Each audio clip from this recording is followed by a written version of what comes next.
ఆంధ్రప్రదేశ్లో మళ్లీ చంద్రన్న కానుకలు పంపిణీకి రెడీ అవుతున్న ప్రభుత్వం.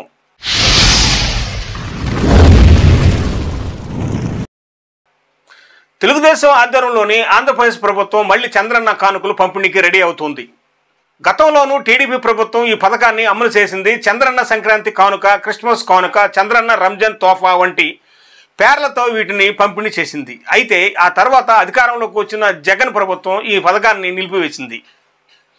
తాజాగా ఇప్పుడు మళ్ళీ వీటిని పంపిణీ చేయాలని ప్రభుత్వం నిర్ణయం తీసుకుంది. ఈ పథకాలను పునరుద్ధరించేందుకు పౌర సరఫరాల శాఖ కసరత్తు ప్రారంభించింది.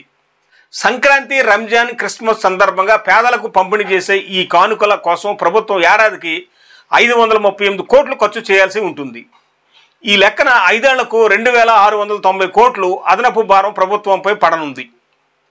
ఈ పథకం కింద చంద్రన్న సంక్రాంతి కానుక, క్రిస్మస్ కానుక కింద 1/2 కేజీ కందిపప్పు, 1/2 కేజీ శనగపప్పు, 1/2 కిలో బెల్లం, 1/2 లీటర్ పామాయిలు, కిలో గోధుమ పిండి, 100 గ్రాముల నెయ్యితో కూడిన కిట్లను కార్డుదారులకు అందిస్తారు.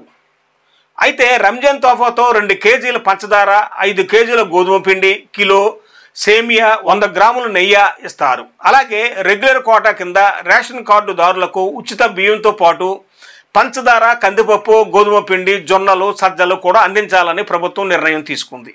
ఇది నేటి వీడియో.